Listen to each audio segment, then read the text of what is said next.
I did it again. All right. Hey, everybody. It's Jason with Rotary Attachments and JR Custom Designs. Welcome to episode 3 of the Turn and Burn podcast. And today, as you can see, we have a special guest, and that is Katie. I will take off her face so you can see her. Hello. So, for those of you guys that have been watching, this is our 3rd episode. I'm Jason, owner of JR Custom Designs and the maker of Rotary Attachments. And we have Katie Devlin here with us today, specifically to talk about rotary wraps and things of that nature. So if you got questions, please feel free to ask. And I'll turn it over to Katie. She can introduce herself. Okay. So if you don't know me, I am Katie Devlin. My brand is Things Katie Makes, mostly here on YouTube, but also Facebook and occasionally Instagram. And I have been in the laser world for about, I guess we're going on 4 years now, probably. I mean, it's like end of 2020. I wasn't one of those early 2020 people. But specifically got into like rotary and wraps early last year. And was just kind of obsessed with how that worked and the ideas and how to make it simple. I mean, Jason and I talk about it a lot, I think. Yeah. He answers a lot of questions for me.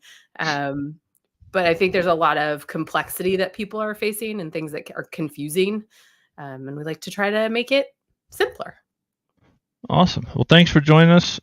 She is our first guest on the show. Unfortunately, Chris can't be with us. He's on traveling right now and wasn't able to make it back in time. So you're stuck with just me and Katie. So one of the things, the reason I wanted to bring you on here is one, a lot of people have questions about wraps. I mean, wraps is really big right now. And, you know, even though I've been doing this for almost 10 years, I've been building rotaries for about 4.5 years, 5 years. But I've still yet to do a wrap. Really? I didn't realize you've never done one. I've done a wrap that basically it was just a bunch of people's names. They had the Stanley Cup.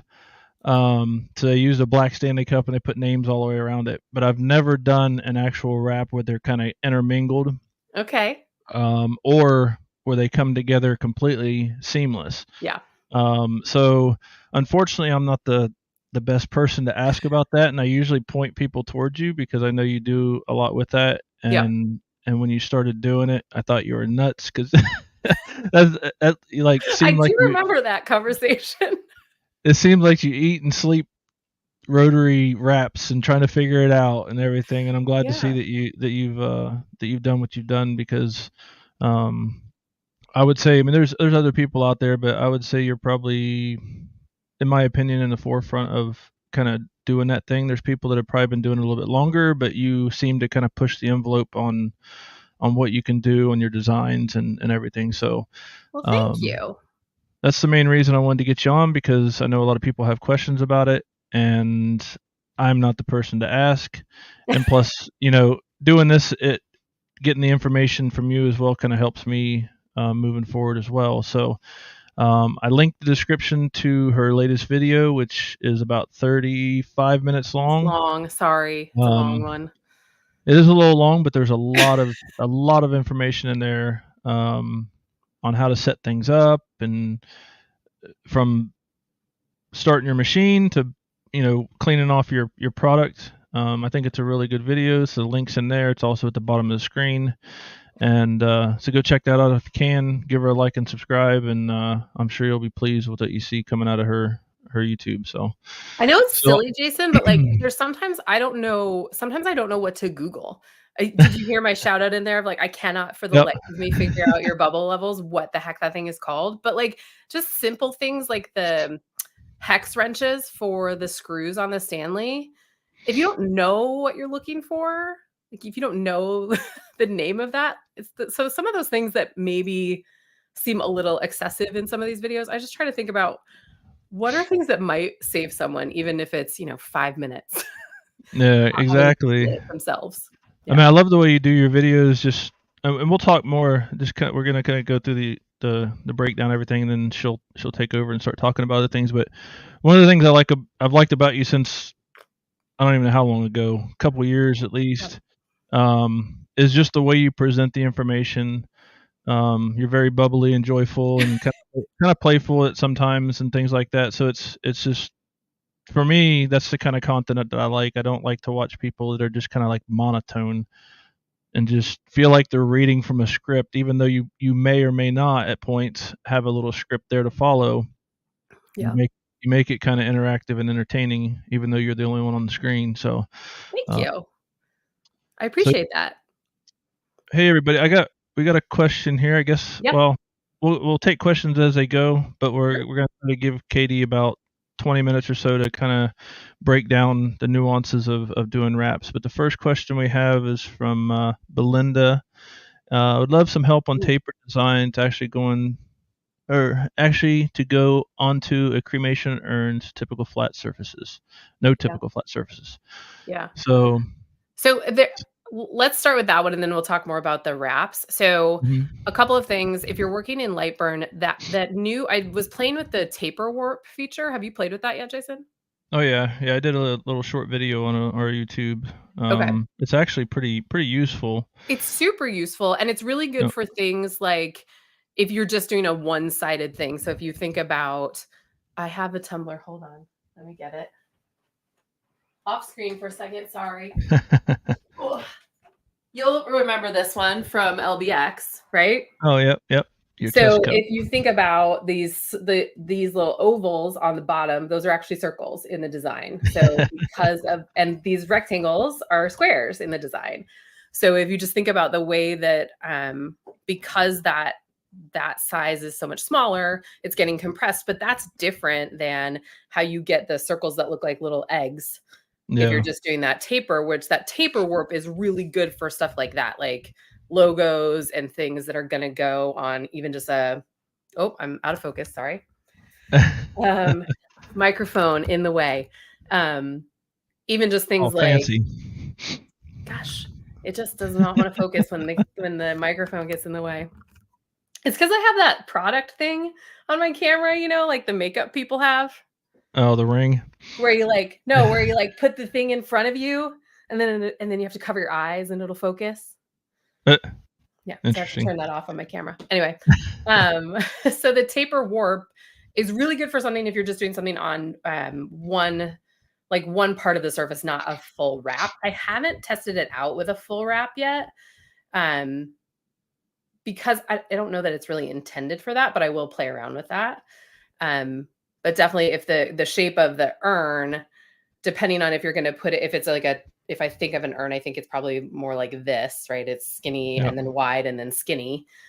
Depending on where the logo and the design is going to be placed, that taper warp might be helpful, but not if it's in that full, right in the middle. Yeah. For the wraps, I think, again, I haven't done them, but for the wraps, I think it would work really well with the taper warp, just for the simple fact that, like you showed there, the top's round and then it gets progressively more egg shaped as you go down. Yeah. So it should, in theory, work because it keeps the same design size. Yep. But in Lightburn, it looks like it's not. So it's cool. It distorts. It's kind of confusing. Because the taper, where the taper is, you want the object to be bigger, and that's why it gets bigger as the taper goes down, and opposite if you do it the other way. Right, it's the inverse of what you expect. Yeah. So it's I know it works on the big 40 ounces because I've done it. Nice.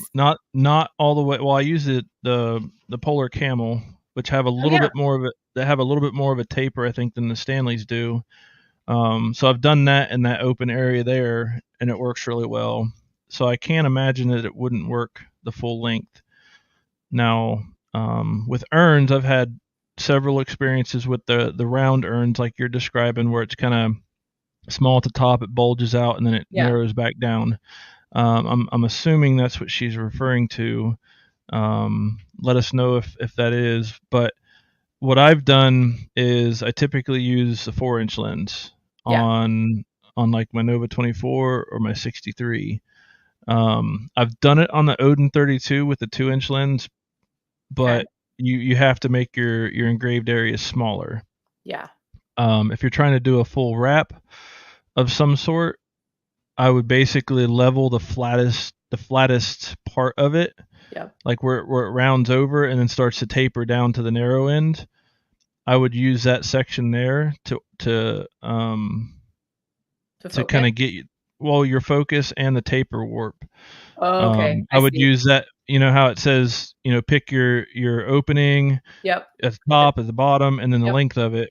So you'd use the widest part of the urn as your top point, and then the narrowest point of the engravable area as your bottom point, and then measure between those as your length. Yeah. I think it'll work. I'm not 100% sure. I haven't done that on urns. I did it on a wine tumbler, so that like inverted shape. Like this isn't right, obviously, because it's stainless steel, but like that same kind of Yep, shape. I did same one and I concept. did that, yeah, that where that wider part. Because basically the urn, if what she has is what I think it is basically if you took that cup and turned it over, Right. it would be the exact same thing. It's gonna have some semblance of a flat spot or a fairly flat spot at some point, typically, unless it's completely bulbous, and then of course then there's not. Right. But you kind of got to stay within in that engravable area. Yeah. We got one more here. So do you use air assist on tumblers? So that's a Like that's a debate. That's a debate one. yeah. I mean, in my opinion, and maybe yours is different, is I never turn the air off ever. Yeah. Um, there's for a couple reasons, especially for like the Novas, is as that beam's coming out, it's creating heat, and with that heat, it's gonna create a circulation of air, even though there's no air coming out, and that could pull debris and stuff up into the nozzle, which could damage the nozzle. Plus, the air also acts as cooling Right. because the lens is encapsulated, so there's no. It's not like a Odin or the bolt where the lens is fairly exposed Right. and it's moving so fast, it's kind of cooling itself already. Whereas in a nozzle, you have a very confined space with a lot of heat, so that air helps to keep that cool to prevent damage to the lens. So I don't know if you kind of have the same perspective on that or not, but that's my general rule of thumb is I never turn it off. I'll turn it way down Yeah. to like two to 5 psi, Yeah. somewhere in that range. Well, in So that yeah, dual, you can just use the. I mean, it shows it's off, but it's using the low, yep, right? Yeah. In the Nova, that's what I do. Because you yeah, definitely like. Well, one, you don't want to burn that powder coat back on, yeah, right? So yeah. you want to keep Well, the that. air does help with that too. It helps With, to clear the yeah, area moves it as out a it little bit. engraves. Yeah. Because I have noticed between the Nova and the Odin always leaves a dark, and the same thing with the Bolt. It Yep. always leaves a dark residue behind because Yeah. the air is kind of coming at it at an angle. It's not really going down and kind of dispersing the material. So you'll tend to see like a dark. It'll be like a Like, light to dark as it moves away from yeah. the tip of the nozzle. Yeah. And that's pretty common, and there's nothing really you can do about that. But yeah, turn the air assist when tumblers. Yeah, I would always use it because it's not going to hurt anything. Right. It's not going to hurt a single thing to leave it on. It's not like Um, acrylic where you're yeah, gonna like blast that. yeah. Acrylic is very crucial with the air. You got to find a good balance, otherwise you'll get that kind of frosted rim at Yeah. the very top, and then it'll be clear at the bottom because that's where the air's hitting it. It's cooling it before it has a chance to, or it's spattering it more or less, or dragging that material down, which causes that cloudy Yeah. That hazy edge thing. on it. Yep. Yeah. That doesn't look great. So, Yeah. but yeah, good question. So, no more questions on here right now. So, if Okay. I'll go ahead and turn it over to you if you want to go ahead and talk about the wraps because I know that's what a lot of people want to see and hear. So, Sure. So I I'll think turn it over. the biggest thing that I will say is that if you are just starting out, the I would say start with what I like to call a loose design. I don't really know a better word to describe it, but not anything, a lot of the wrap designs that you'll buy, and I'll be very careful about this, is they will be something that someone has done that's seamless, and they'll have cut the design like right in the middle, right? So they'll, Yep. they'll create the design and then they'll cut it. And if your seam doesn't line up perfectly, and I mean perfectly, you're going to notice it. So I would avoid those kind of wraps for your first wraps. One thing I talk a lot about if I'm designing, I like to actually, because the Rotary and Lightburn don't know where your tumbler starts and stops, right? It doesn't, that bounding box that you make, that's the size of the cup, that's the circumference, it doesn't know that that exists. So I tend to have my designs actually run over that on one side. So if it's something where I would, like, someone else might cut it and put like half of a flower on one side and half of the flower on the other side, I'll just let the flower run over so that I don't have That's a to good one. worry about it getting split and needing to line back up, because there's no reason your tumbler can turn more than 360 degrees and engrave more than that, as long as you've planned the design that way. So I think those loose designs where it doesn't have to be as precise at first will help you be more confident, because just getting the focus, that focal distance, and the tilt on something like a Stanley, just getting those things is challenging enough to start off with. And then adding in that, making sure that it's actually perfect every time, I try to say, do that later and get more comfortable with doing that as you go. You and I talked a lot about steps for rotation and circumference and what do you test every time? And I always test a new design. So I try to not change my steps. So in the Talon, with the Talon, I haven't changed the steps at all. It's just at 8,200, and then I'm just messing with the circumference of the cup. Mm-hmm. And then when we've talked with the Junior, generally my steps are pretty much the same, but I do test them on each new cup style.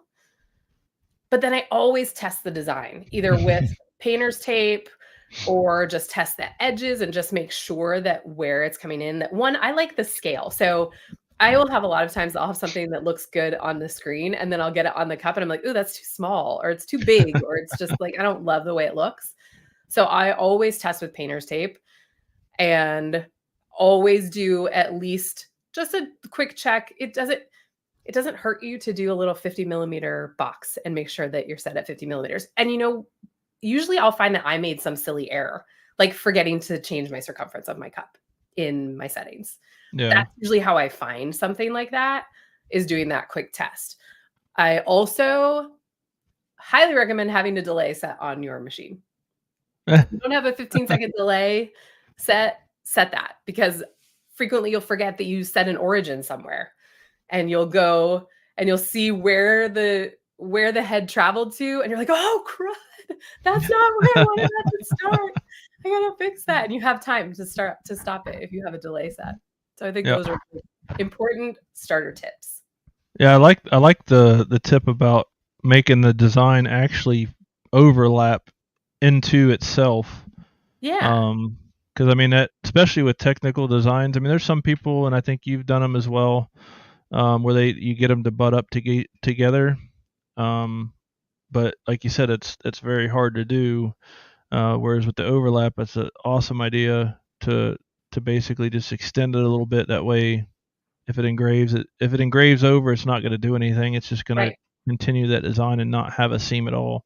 And the way that I check that is that I just take another version of that same design and just stack them on each other. Yep. Because then I know, okay, none of my elements are going to bump into each other. And then I don't have to worry about it. And that saves me so many headaches, because I don't have to think about it, instead of being like, because then you can be a couple millimeters off. But if you have one of those designs that's like, it has to be exactly right.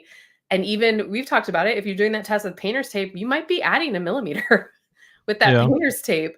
And so then when you go to run it, you're like, oh, I'm off by a millimeter. That's not good. You don't. Well, that's what a lot of people don't take that into consideration, is, on a roller, or even with a chuck for that matter, having some people put painter's tape, and then they put a foil tape, and then they put more painter's tape. Right. I mean, you're adding to the circumference of that cup, Right. so you might get it dead on, but once you take all that stuff back off, Right. I mean, you're messing with the design, and chances are it's not going to line up. Right. But that's where, like, I held a training session with somebody the other day, and I told her, I said, just grab a cup, do your design, and then spray paint over it. Yeah. And then redo it until you get it right for that particular type of cup. Obviously, Stanley's, that's a sensitive topic because they're so expensive. They are so expensive. But having a dedicated cup that you can actually test on without having to tape it and everything is it's the cost of doing business. I mean, if you want to do it right and you want to eliminate any doubts or potential issues or things like that, it's worth it to have a cup dedicated to do those kind of tests on. Yeah.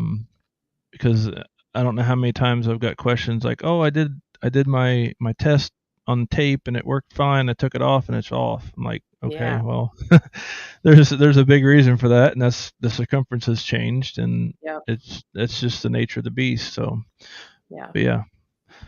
I also I forgot, I was gonna say something else about. I also think that that's one great thing about you offering a Chuck style rotary now, because that does give you a little more room to make mistakes and make them fixable, because you can start from the same position or run again. I've added things to my designs because I'm like, oh, I actually wish that I had like one or two more elements after it's finished, and I can easily do that. Where on a roller, that would have been a little bit more challenging. I could have figured it out, but it would have been a little more difficult. Yeah, the Chuck is definitely for stuff like that is definitely, I guess, more the way to go. I mean, the rollers can do it fine. People have been doing it for a couple of years just fine. But a lot of it has to do with your settings on the axis that it's driving on. You definitely want to slow things down a little bit. I got a video on YouTube for it on how to change your settings. It's easier with Thunder because Thunder uses a separate axis, and it doesn't affect the Y, whereas a lot of people that have a Y axis that runs a rotary, making those changes will slow down your frame speed when you do flat material. So typically for those situations, I would tell someone, hey, go ahead and set it up for a rotary, save that profile. Because in the machine settings, you can save the file and you can put that rotary settings or rotary baseline, and then do the same thing for flat and save it for flat material. That way, when you're going back and forth, you don't have to remember what you set it to before, and you're not affecting the Y because you just load that file for the flat, and you're back to square one, and everything's working the way it should. But when you switch to rotary, it slows everything down, and you don't have to mess with that. So with the roller, that's how you kind of combat that issue with potential slipping and being able to do repeat stuff. Whereas with the Chuck, it's a little bit more forgiving. As far as that goes.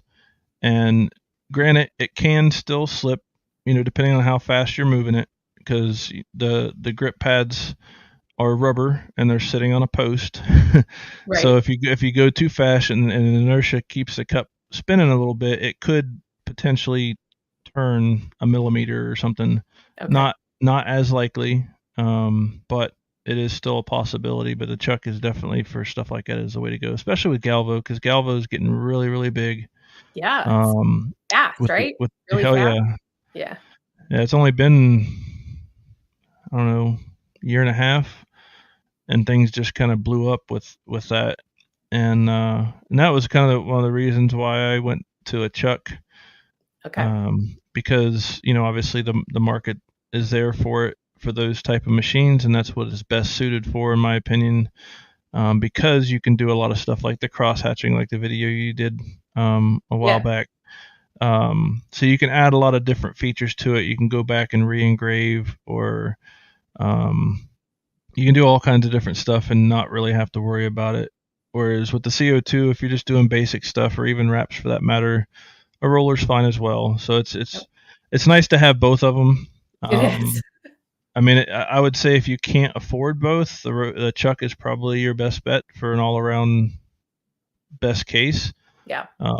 But if you're in a production setting where you're trying to pump out a lot of stuff, the chuck is takes a little bit longer to set up, and make Yeah. sure everything's right and level, and the cup sitting correctly, things like that. Whereas the roller, you just throw it in, Yeah. let go of the clamp, hit start. I mean, it's so there's two different use cases for it. But if you had your hands tied and don't have a lot of money, a chuck is probably your best bet in that situation. And then you'd say, get your chuck and then invest in some backups of all of the cups that you want to do. I mean, Yep. I will say, people want to do a lot of like the unbranded Amazon stuff as starters. Yep. And while I do think there's some cases that makes sense, your consistency is going to be terrible. So trying to know what you're getting and what to expect of each cup, I feel like I like, if I'm doing tumblers with logos or something, I like the JDS ones. So if I can sell somebody on the JDS ones, I know what I'm getting. I know they're going to be consistent. I know I can get them fast. I know what my colors are, and I can mess one up, and another one's not going to break the bank if I make a mistake. And I can do, I've sacrificed a few that are like full settings tests, right? Like, oh, made a mistake on that water bottle. Okay, that water bottle is the blue powder coat test. And the whole thing is covered in squares and numbers. And so that it's a place it's worth the investment, I think, of getting a few to sacrifice, and just plan for that in budgeting for doing tumblers. Yeah, definitely.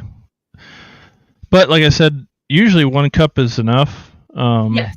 Because a lot of times, like I said, if even on the bare stainless steel ones, you can just paint it with Yep.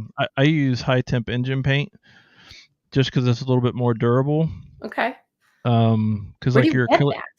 auto stores, Lowe's, places like that. I just use the high temp paint just because, like I said, it adheres really well to the metal. It doesn't need a primer, and then, like I said, you can just keep going over it every time you want to test something. Just spray paint it and keep going. That way, you're not wasting a bunch of cups and stuff. Yeah. Trying to do different things. But I don't have a good non-JDS recommendation, really. Yeah. So, what brand do you recommend if you hate the ribs on JDS? I mean, I'll be honest. Like for me, I hated them when they first came out. Like, I thought they were just horrible. But it's kind of grown on me a little bit because it's different. Yeah. A lot of people don't like it. I mean, really, if you're trying to get wholesale, Arctic might deal with you. Yeti, if they know that you're engraving on it, they will not deal with you.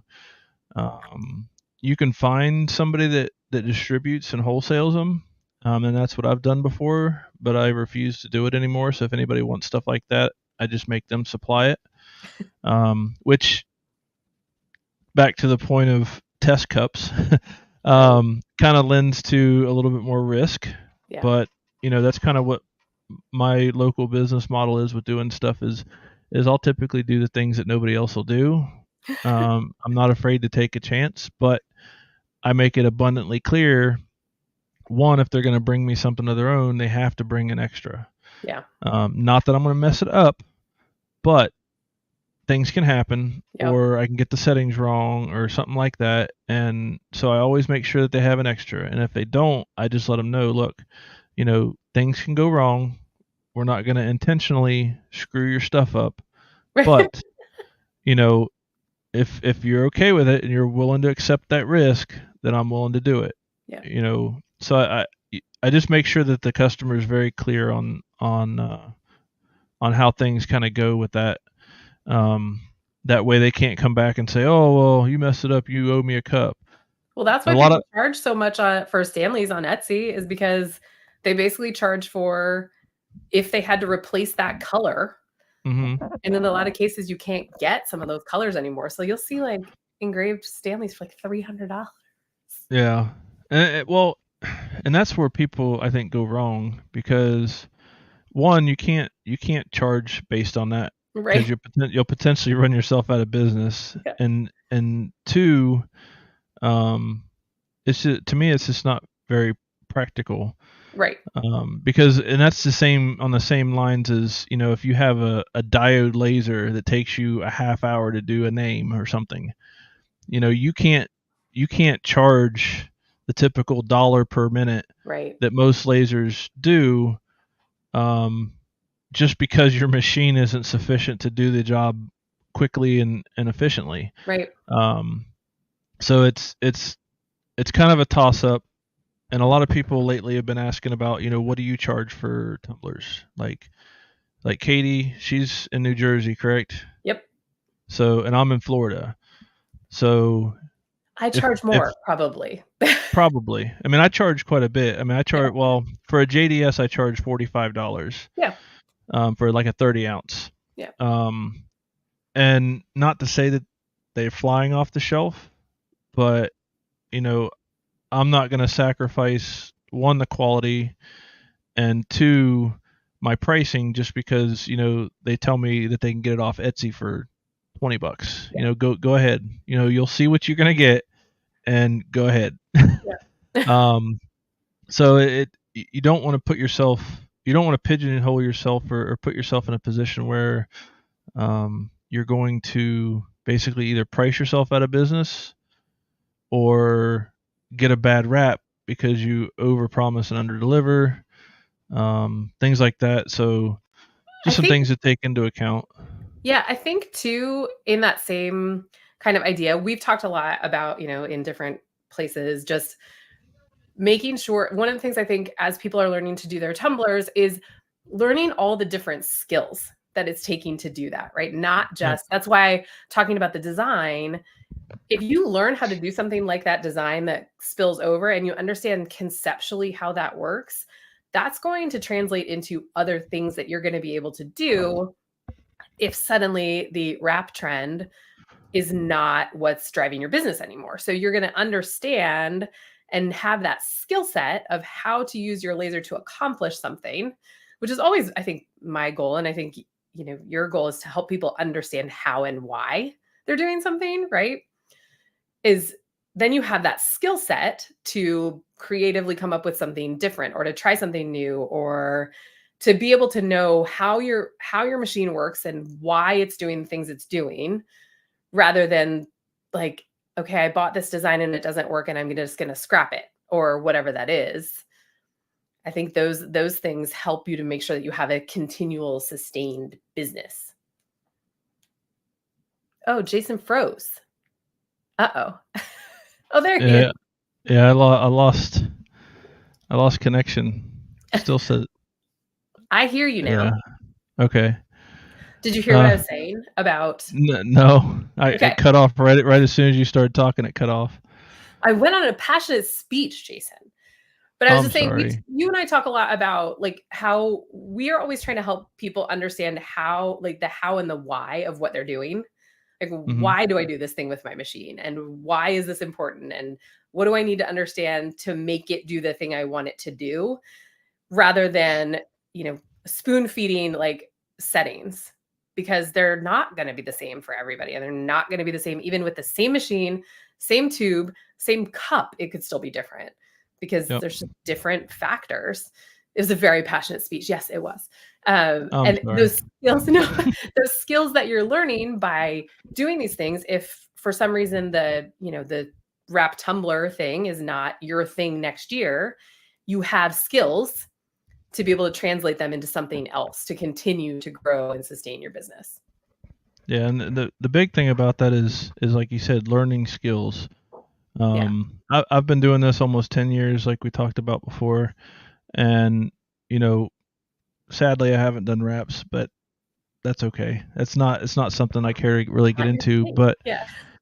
but but having the skills to do that will, one, make you more comfortable with what Yes. you're doing, And two, it'll open you up to other things. Like me, we specialize in like just crazy off the wall stuff. Like I'll try my best not to turn anybody away.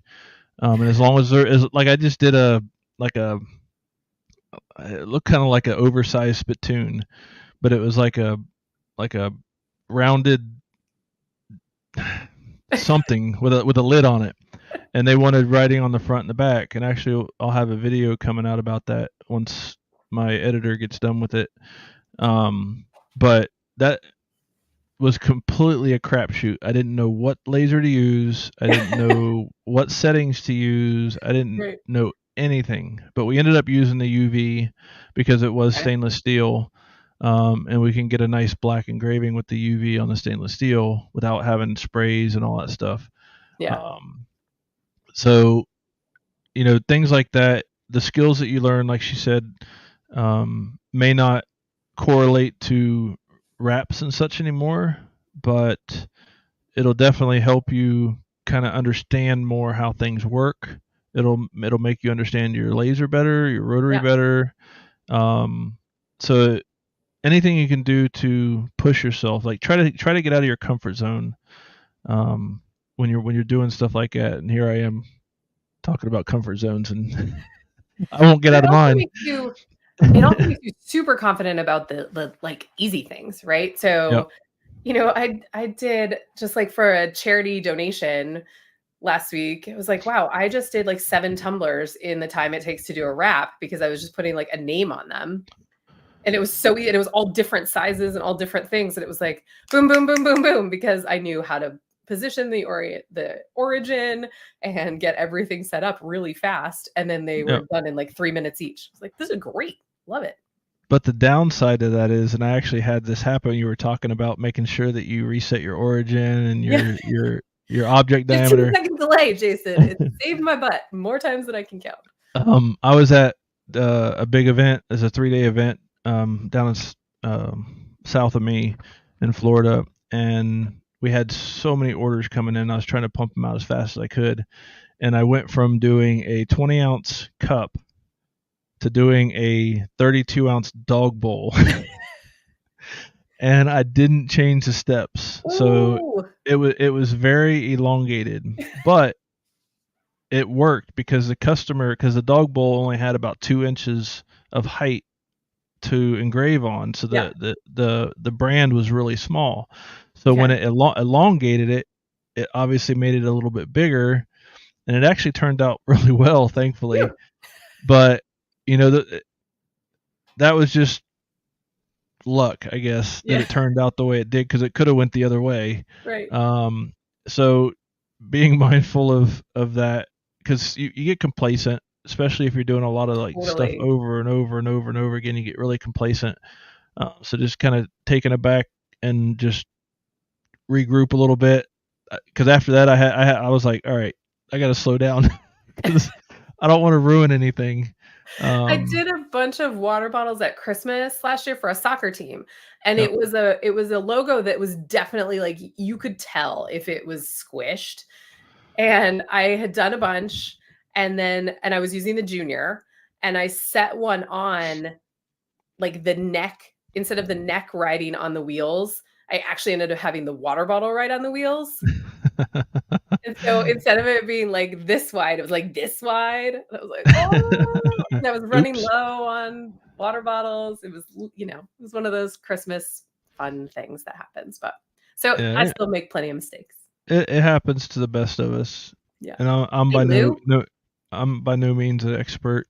If you're not learning something, you're not doing anything for yourself as far as the business goes.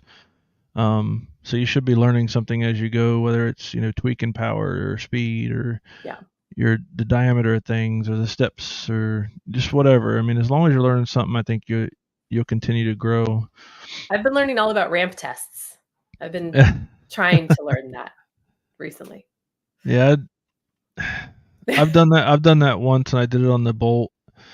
And it's okay. I mean, it's very helpful because I wanted to reset my focus. Yeah. Which you can do in Lightburn. once you do your ramp test, you can go into Lightburn under Rotary setup or Rotary or machine settings under Rotary autofocus, or not Rotary, but under the autofocus, you can actually adjust that number based on your ramp test. Yeah. So you can make changes if necessary. Mine was a little bit off for my liking. I wanted it to be a little bit finer. Yeah. So I was trying to fine tune it a little bit. Because the design I was working on had a lot of detail in it, and I wanted to make sure that I got all that detail. So I wanted to get that beam as fine as I could possibly get it, and it worked. And that's probably the first and only time I've done it in all this time. Because usually I'll use autofocus. I'll have a piece of material that's the thickness that I need. I'll set it on it, drop the nozzle, and go to town. Yeah. But obviously with the Bolt and the Odin 32. You can't do that because there is no nozzle to base everything off of. Right. I mean, they give you that little hanger tool that's supposed to fall off when you reach your focus, but certain situations it's not feasible. But yeah. So you got a user. What kind of dog bowls do you like the best? I don't know. Have you done a lot of dog bowls? I haven't done a lot. No.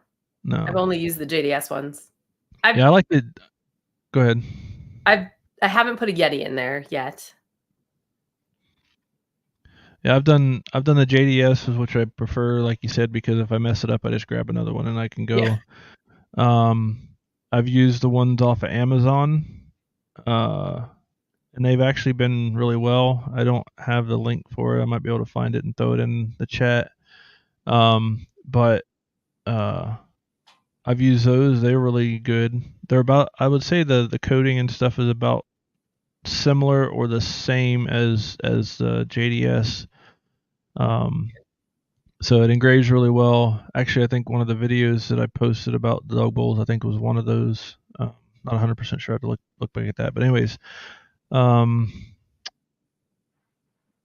so I would say I stick with JDS because it's easy for me to get. I got a warehouse 20 minutes, not even 20 minutes from my shop that I can go get. I can go get within an hour. If they have it in stock. And like you said, you can just grab one off the shelf and redo it. You're out like $7 to $10 depending on what it is, versus 30 to whatever for a Yeti or Arctic or something like that you can't easily replace. So yeah, I don't say that I have a favorite, but the best ones that I've found are the JDS just because consistency. Yeah. Just like their cups, it's similar to the cups, and I use the same settings for all. The only ones I bump my power up for is like Yetis and Arctic because typically they're a little bit thicker coating. Thicker, yeah. And Stanley's, at least like the thermoses and their smaller cups and stuff. The coating on that I think is more like a. I don't even know. It's like concrete. I mean, like I've done thermoses with that kind of eggshell coating on them. Yeah. You know what I'm talking about? The old style thermoses with like the eggshell type coating.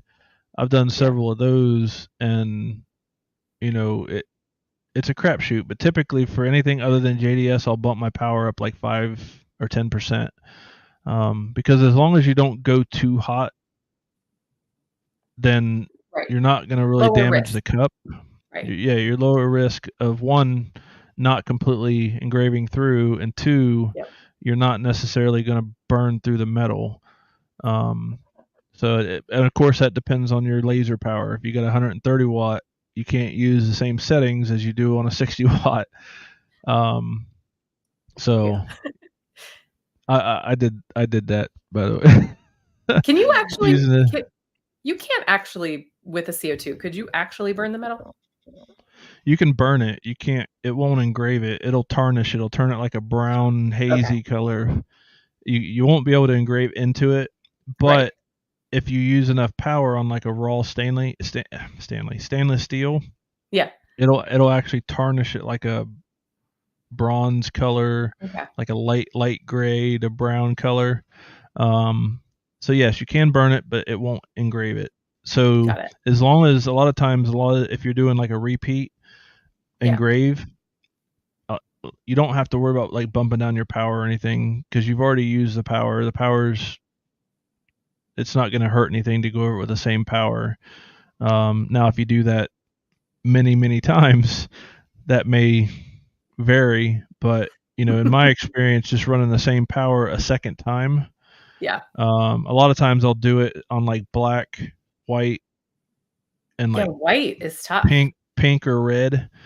White's the worst. In white, no matter what I've ever done on a single pass, it always leaves a heavy black soot where you engraved it, and you're like, oh crap, I just ruined this cup. Yeah. And then you clean it off, and it's like, wow, this thing's like perfect. So it's don't let or just general for everybody, don't let that kind of discourage you when you see that, because it is fairly normal. It's common. Yeah. So do you have a favorite cleaner of the ones that people like? I use a Duramark Blue. Yeah. That's my go-to. I've heard the heavy degreaser from like Harbor Freight or something like that's really well. Also, I've used denatured alcohol, works really well. Okay. You just got to be careful, like with that I know of for a fact. JDS, Arctic, Yeti, and Stanley, they're pretty durable as far as what chemicals you can use on them. Yep. I did some cheap stuff off Amazon that somebody brought to me, and it engraved fine. But when I went to clean it off, it actually removed the paint or started to remove the paint from it. And I'm like, yeah, this isn't going to work. But luckily I have a vinyl printer. I cut out the names that they wanted on it, and I put it right over it. So it kind of covered it up. And that was, talking with the customer. I'm like, hey, look, this isn't going to work. I did one. I tried to clean it up, and I showed her a picture. I'm like, the paint just smears right off of it. And she was like, okay, well, can you do vinyl? I'm like, yes. So we went ahead and did that. She was happy with it. And, so you always got to be careful. They're not all the same. Right. And again, if you have it, that's a good reason to have a test cup, because you can do your first cup, clean it up, make sure everything's going to work the way it should, and then you can proceed with the rest of them. Yeah. So, someone said I discovered blue and love it. I for some reason thought it was expensive, and then I was looking at it today. And I was like, oh, it's really not. I'm gonna get some. Like a 600 milliliter bottle is like $25. Yeah, and that stuff, like, you don't have to douse it either. Like, I see a lot of people using it, and they're like, they're spraying the crap out of the cup, and literally like power wash is just fun. All you need to do is just spritz it. Like, just get the surface wet. You'll almost immediately see the residue just melt off the cup, and that's where, like, the heavy degreaser Alicia Pate uses that a lot. Okay. And but she just, and that's fine, because I mean, a gallon of it's only like $10, right? And if it's diluted, it'll do like 300 and something gallons worth of cleaner. But obviously, if you use it full strength, it won't last that long. Right. Lou says, I think he's asking about that heavy degreaser. I don't know. Yeah, what is it? If you're talking about the blue, it's from Enduramark. They sell out of it like crazy. So last time I bought a case of like 4 of the 600 milliliter bottles. If you're talking about he's talking about the blue. Yep. I think I can get a link. So it's Enduramark Blue, BLU. If you got a link there, you can drop it in there. But use that in full strength. Like I said, it's just a light mist. But with any of these chemicals that you use to clean your cups, the number one thing is, like with blue, after I clean it with blue, I'll hit it with a spray bottle with full of water and like 2 or 3 drops of Dawn dish soap. And I do that because I found that using it, if you leave it on there and don't wash it off, it will start to fade the coating.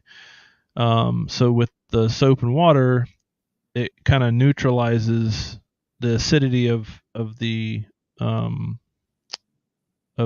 chemical, and also it helps to clean it off after you done scrubbed. Because I'll do it with the blue, I'll scrub it, I'll wipe it off, and then I'll spritz it with the water bottle, and then I'll wipe that off, and then I'm done.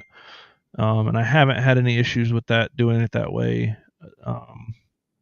But if anybody's interested, the heavy degreaser, it's like a yellowish, like a dark yellow, almost like slime color, that yellow slime stuff, about that color.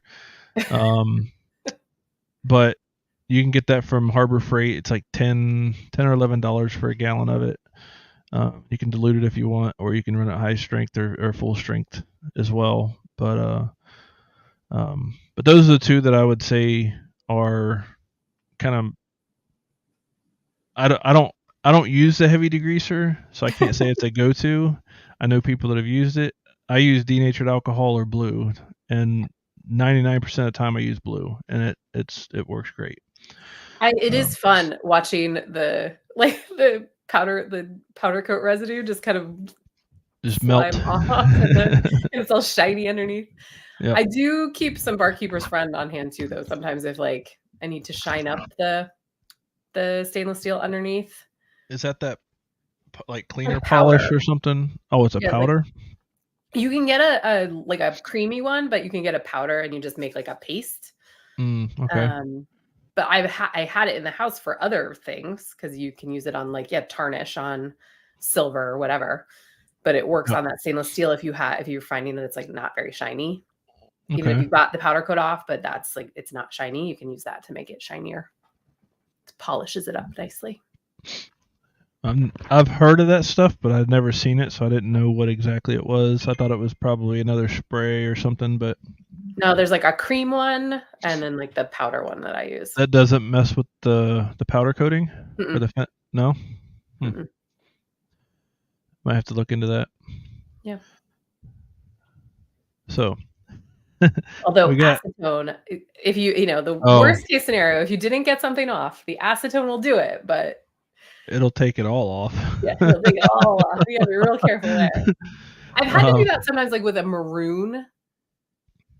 Like I'll have like a little bit of maroon residue on like a like a really big name or something where you've got like a big space. Yeah. And that's just easy, like on a Q-tip, a little bit of acetone and clean that up. Yeah. Like he says, a little goes a long way. Yeah. And that's especially, I mean, like I said, it's not that expensive, but definitely it's better to keep money in your pocket than just to wash it down the drain, literally. So we got about 10 minutes left. I don't know if you wanted to cover anything else with the wraps as far as some tips and tricks. I do know, like for me, with the bubble level, like I'll level the cup first, and then I'll basically put it to where the bubble moves over and touches the line. That's smart. And some people have those electronic levels, and you set it up on the gantry, zero it out, and then you put it on your cup. If you level it and then you go about 3 to 4 degrees with the Stanleys in particular, you'll get about the perfect tilt to get the stuff done. So basically, like you said, you autofocus from the center, like you said in your video, autofocus in the center on the main body, and then from there you'll tilt the cup. After it's level, you'll tilt the cup, and then from that point you basically redo your I would redo the autofocus at the center point and then defocus into it a little bit. That way the high spots low and the low spots are high. Yeah. Or the high spots low and the low spots are high. So it's kind of evenly, like the ends are at 5 millimeters and the center's at like 3 or 4. It gets really close. It's counterproductive or counterintuitive, I guess, but I mean that's just the way it works. And I think you used a 4-inch lens on that video that you did, if I saw that correctly. But the unfortunate thing about that is it has the same focus height as everything else, if I'm not mistaken. I don't have one, so I can't speak to that. Is that true? The 4 inch is longer. But is your focal distance longer as well? or is it just because the mirror is set in a different position? Oh, right, with the probe. Well, with the bolt in particular. Yeah, with the autofocus probe. No, you're right. It's the same. Yeah. But it's because of So, your but with the Nova, obviously it's different. yeah. So a 6 millimeter for a 2-inch. On a 4-inch, I think you're around 10. 11, 10, 11, somewhere around in that ballpark. So obviously that's the better way to go as far as getting clearance. Yeah. But it seems like from the video you pretty much got kind of a little knack to getting that to where everything clears. I literally just am like, okay, does it clear? And then and as long as I get this sort of the same like even engraving on the painter's tape with at 16 power, really light power, and it's not like really dull in one spot and really bright in another spot, I know it's going to be fine. Yeah. That's what I was saying. You're basically putting everything out of focus. Yes. but you're trying to do it in a balanced way to where the shorter focus is just as out of focus as the outer focus. Yes. So that way if it's out of focus, it's going to be consistent. It's not going to be like really sharp on one end and kind of dull and distorted on the other. It's going to be equally distorted. And that's kind of what the goal is, I guess. Right, because the thing you don't want to have happen is that your beam is getting super wide. Yeah. Like, especially if you have a design that's very similar top to bottom, like if you were doing some sort of like single line floral kind of thing, and at the top the beam was really wide, and then at the bottom it was really thin, that would look really weird. Yeah. And it happens. I mean, that's part of, testing and trying and, now, figuring granted, out. Most of the time you're the only one who knows what it was supposed to look like. Yeah. So as long as to the eye it doesn't look like crazy, you're generally okay. Yeah, it's one of those things. I'm really OCD when it comes to detail, and it took me a while to be like, screw it. It's good enough. Right. It's not perfect. It's not the way I want it, but right. Like you said, most people don't know. Like a lot of times right. I'll screw up on something when a customer comes in, like, hey, this didn't really come out the way I like it or wanted it. They're like, oh my God, it's perfect. I love it. Like they don't know. Totally. So it's so, don't overthink it. Just, obviously if it's that bad, then yeah, probably redo it. But if it's just a little bit off, chances are the end user, the customer's not going to know the difference. Yeah. And a lot especially of times, if it's your own unique design. If it's something that's like their logo and you can obviously tell, that's different than something that's like a design you created.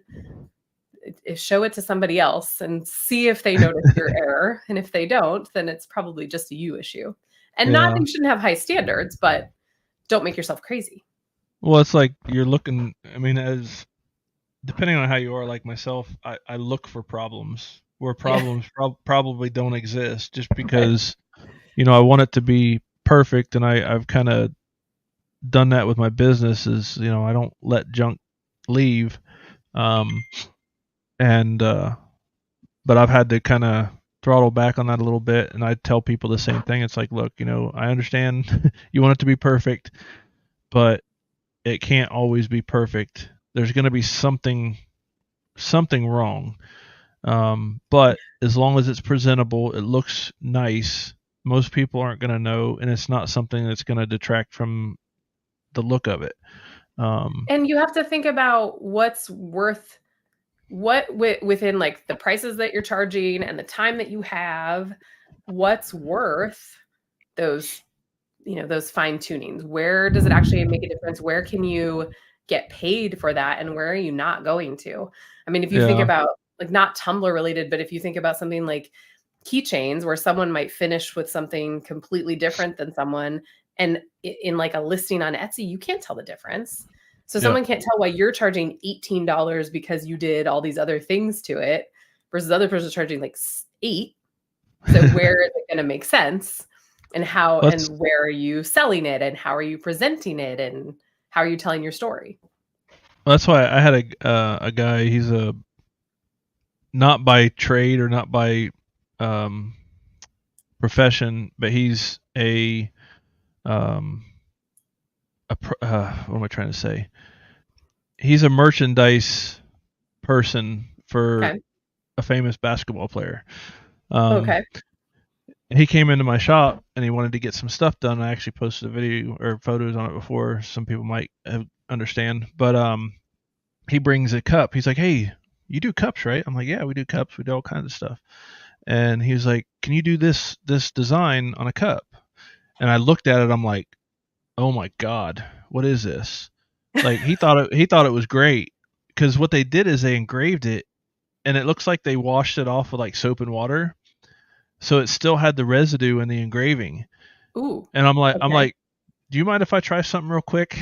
He was like, yeah, sure. What you doing?" I said, "I want to try to clean this up a little bit and see what's going on here." So I put some blue on it, scrubbed it off, and it was just shiny as can be. And I showed it to him. Like he was like, "Holy crap!" Like they'd been buying these thinking that's just what it was. Oh my goodness. And when I did that, he was like, "Holy crap! I'm never using them again." you Yeah, know. right? Um. So now I do stuff for him with different things, but it's if people only know, and that's in the laser business and running a laser, you only know what you know. Right. So it's not that you're doing it wrong, it's just you don't know a better way to do it, Right. or a more efficient way to do it. It's not that you're stupid. It's not that Right. you're lazy. It's not, Right. unless you are lazy, not maybe not stupid, but if you're lazy and you just don't want to clean it off, because you're trying to pump out all this stuff, and you just, that is neglect on your behalf. But for the most part, you're not going to know what you don't know. Right. And I was the same way when I first started doing cups and things like that. I didn't know you could clean this stuff off. I thought that little tarnished or residue or whatever, that was normal. Yeah. Um, Well, I think but that's what, why I made a point to show, like, this is what it looks like your cup looks like when it comes off the rotary. It looks terrible. Don't freak yeah, out. It's okay. It's not gonna look like that forever. But yep. that's part of why I appreciate, like, you and Chris so much is that you guys are really about educating people and helping, and you're always so patient. I mean, I've asked both of you a million questions, and you're both so patient, and you get asked the same question from different people all the time. So I appreciate that about the two of you, and I'm glad you're doing this. It's definitely tough sometimes, but it's kind of like we've both been there. Like we started out probably about the same time, 8 to 10 years ago. And we've kind of grown over the past 6 years together, bouncing ideas off each other. And, as you saw at LBX, just button heads, Yeah. on how to do something, Yeah. um, you know, and having that one, it's fun for me. I like to argue and debate with people, but, you learn stuff, or Yes. hopefully you learn stuff. Don't take criticism, even if it's negative. Don't take it as like an attack. Yep. It's not an attack. We're not trying to make you feel bad or make you feel stupid or or, Yeah. or whatever. It's kind of like the tough love thing. If Yeah. I tell you, "Oh man, that is perfect," and it looks like crap, you're gonna Right. you're gonna think it's perfect. Right. I hate to hurt your feelings, but it looks like crap. Try doing this. I don't say it looks like crap, but It it's could like be better. it could be better. Here's a tip. Try Yeah. this. See if it works any better. Yeah. And been doing this for so long, I obviously know what it's like to be in that position. Um, so one, I like to do it. I could sit here and talk for hours about lasers, rotaries, Yeah. whatever. I could do it forever. But just learn from others, but be careful where you get your information I from. was just gonna say, Um, there's a like huge difference too between someone helping you work through something, that there are things that you can like fix and do better, versus someone saying that there's only one way to do something when there are multiple ways to do it. yeah, And some things are actually potentially dangerous, and some yeah, things are potentially just wrong. Like, I try to be sure that I've, cleared things that seem a little off through proper channels, and send people yeah, to the proper channels when there's something I don't know, or say like this is off, off script. Like, I'm propping up my autofocus probe. yeah. do that at your own risk.